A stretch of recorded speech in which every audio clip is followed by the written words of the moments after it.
Amanda now is going to help us, shall I say, sell more? How to sell appropriately in this current market, I think, is probably a better way of putting it. So over to you, Amanda. Thank you. Hello, everybody. And Claire, before I stand up and practice on my whiteboard, which is the very first time I've done it, so feedback welcome. I know my colleague Mark Francis is on the call. I'd really love it, Mark, if you could add in some of the ways that we at Uspire have used Scamper. We didn't know we were using it, but it's a brilliant process with some of our clients. And if anybody else has got any ideas, it'd be great to add that in here now. So let's see how this goes. I'm hoping you might be able to see that if I'm on a large screen, maybe speaker view, which I hope I'm going to be. So let's see. The good news is that when you're doing this from home, you don't have to have any shoes on, which is very comfortable. So if I stand here, I should be able to see it. Fantastic. Listen, guys, what I want to do, I know last time we talked a lot about sales process, and I have got an updated sales process, which we have, can't remember where it is in Scamper, Claire, but we've slightly amended our sales process for now for COVID recovery. So I'm going to share that with you. It's on the other side of the board. I've got 3 things I'd like to land, though. Number 1, to challenge you to think quite widely and quite long term about how you're going to sell to your clients and customers, be they B2B or B2C. These 2 processes work both ways. Number 2, to share a model, which is this one here, which I'm going to take you through very briefly. And I'm going to send you a blog in which this is all covered so that you can go through it yourselves. A model to help you think widely about how your customers changed from a personal and business perspective, and how exactly you can change the value that you bring. Because value, and just move a bit, there we are, value being benefits minus your price, what value proposition you need to change to make sure that you are going to be ready to support and help them at the right time, because it's going to change. And then thirdly, I'm just going to share a model called SHARE, S-H-A-R-E, which we've adapted. Which one's, again, that's one of Claire's, I think. It's how you adapt what you already do to make it relevant to clients right now. And again, I'm going to share it. I won't have time to go through it in detail, but I'm going to send it so that you can look at that as you go through, because the whole thing here, my whole message is stay connected to your customers and stay in contact with them, and make sure they know that you care and you deeply understand what's going on. And they're you, in fairness. So let's have a look at this model. This model's being created by our chairman, Colin Wright, and it's been created from looking at Kantar, Nielsen, McKinsey, Harvard Business Review. So it's a collection of quite a lot of research and thought that's gone on. And my recommendation is, if you can, and if you already haven't, then I would connect with all of those places, especially if you're B2C and managing a brand, which I guess we all are.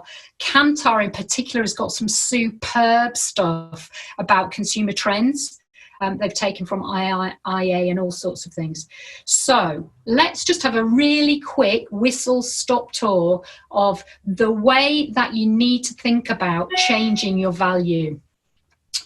So on here, I'm going to start with behaviour. Consumer, we're all consumers, and we're all on here business people, and our behaviour will have changed in this last few weeks and will continue to change. So there will be permanent changes to the way we buy. We will permanently be buying more online. We will permanently, potentially, not be as connected with retail as Claire said. And we will be thinking about changing our habits quite significantly. What's that going to do to your brand, to what you offer? And again, B2C or B2B, really relevant. Economics, well, markets, institutions, redundancies, borrowing. We're talking about these bounce back loans and all sorts of things that are going to impact us. How's that impacting your customer, your client, and how can you offer value that supports them in that environment of changed economics, potentially reduced, well, for certain reduced GDP. And recession, although I have a positive aspect on recession is just a number. And actually, we all offer huge value, and we need to find a way to make sure that's going to work. Social, I guess, we kind of all know, how is the social environment, how are the way that we interact with our communities, the way that we think about the environment for sure, how is that going to impact the way you sell, the value that you bring? Because for sure it is. For absolute sure it is. Socially, for example, we, until 7 or 8 weeks ago, the majority of our work was face-to-face. One-to-many, or even coaching face-to-face. And now all of it right now, and it will change, but all of it is not face-to-face. It's the Zooming. Okay, so socially, there will be things that you can bring value, the ways that you can bring value that are impact, that will be changed as a result of what's changed socially. Safety. We are all thinking about risk. We're all thinking about what the impact on our health will be and the impact on the health of our loved ones and our colleagues. And that is going to change quite a lot. It's going to change the way that we work. It's going to change everything. So again, from a safety perspective, what value can you bring in your business that is actually going to show your customers, your clients, that you really do care and that you're thinking about the best way to work for them? Consumer confidence. So from a consumer confidence perspective, there is a perceived and an actual risk associated with, am I going to be okay over time? The blog that I'm going to send you, we talk about 4 seasons of COVID. The first season being what we're in now, which is kind of this, just physical. You can't really see in a few weeks ahead what's going to happen next. And then we talk about 6 months, then 12 to 18, and then 2 to 3 years. From a consumer confidence perspective, what's going to happen?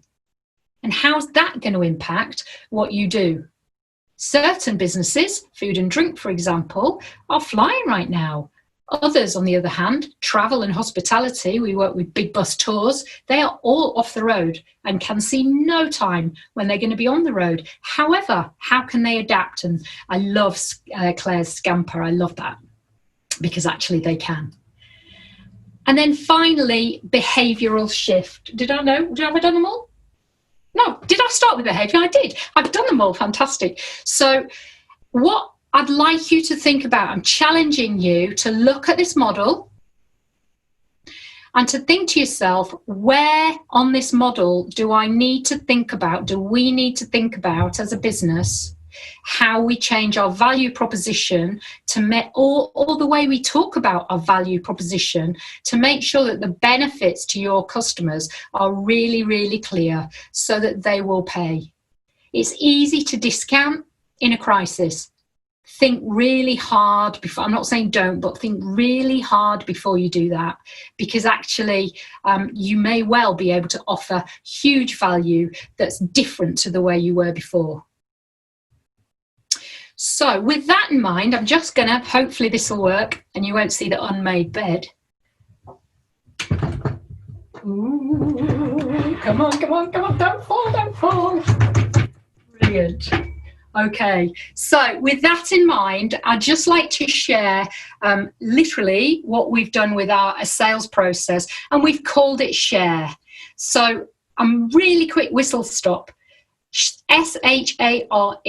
This is a way of selling and contacting and keeping connected with customers, which is really authentic. First of all, show you care. Show that you really get what they're talking about. Show that you understand deeply, thinking about those 5 elements of change that are happening for them, what's going on for them. Hook with something useful. We talk about hooking. Hooking is actually, sounds quite hard and inauthentic, but it's actually just get attention, and it's actually just make sure that a customer or client understands why you're contacting them with something that's really good news for them, useful news. It could be a fact, it could be a story, it could be a vision of the future, but something that's useful for them. And then once you have the opportunity to sell, make sure that it's all about ask and not tell. It's all about using, I'll just move across there, all about using great questions, open questions, questions that are going to allow your customer, your client, to really think hard about what's going on for them, and is just not selling at all. Actually, it's finding out. It's learning. I think we used the word learn in our previous one, which we probably will go back to at some stage. And then finally, and then just before we talk about what we do, for the last stage, it is all about making sure they know that you get them in their language without, again, going in for any kind of hard sell, or actually this ask A&R, this ask and repeat section allows you to be authentic and to not seem, I'm going to use this word because actually some of us may be feeling a bit desperate. We might be thinking, God, I really, really need to get something off this customer. And that is completely the wrong approach to take. So I do recommend actually that you write, in fact, I'll send it to you, that you write these things down, write SHARA, and make sure that you're ready before you have a conversation with an important customer.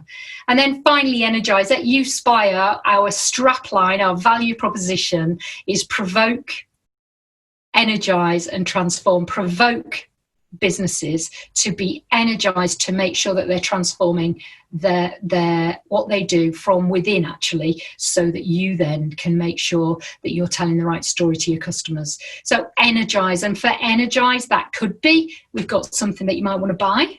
Please don't be scared of that at this point. Or it could be, we've got something we'd like to share with you that'll help. Or it could be a connection, it could be a referral, it could be anything that makes that customer feel energized by that contact that you give them.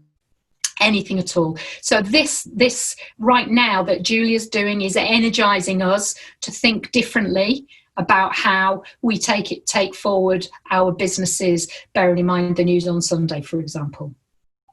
So that's the share model.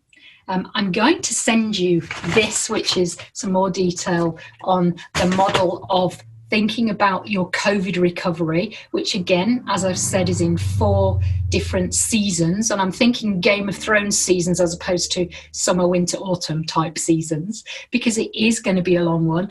And we are going to be needing to wait for probably 2 or 3 years before the new normal settles in.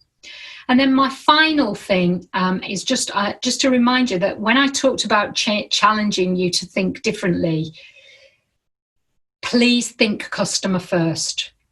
Do not be scared to get in touch with your customers.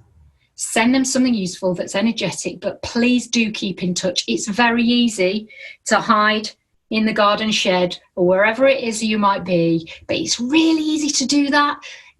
Reach out to them. Be in touch with them, and make sure that you can just bring a little bit of energy to make their lives a bit easier. So that's me. Thank you very much. Thank you, Amanda. Wow, I've written so many notes from yours and from Claire's. Absolutely fantastic. I love the share model. Absolutely love the share model. Gosh, and I'm processing all of that. So much value. Thank you from both yourself and Claire.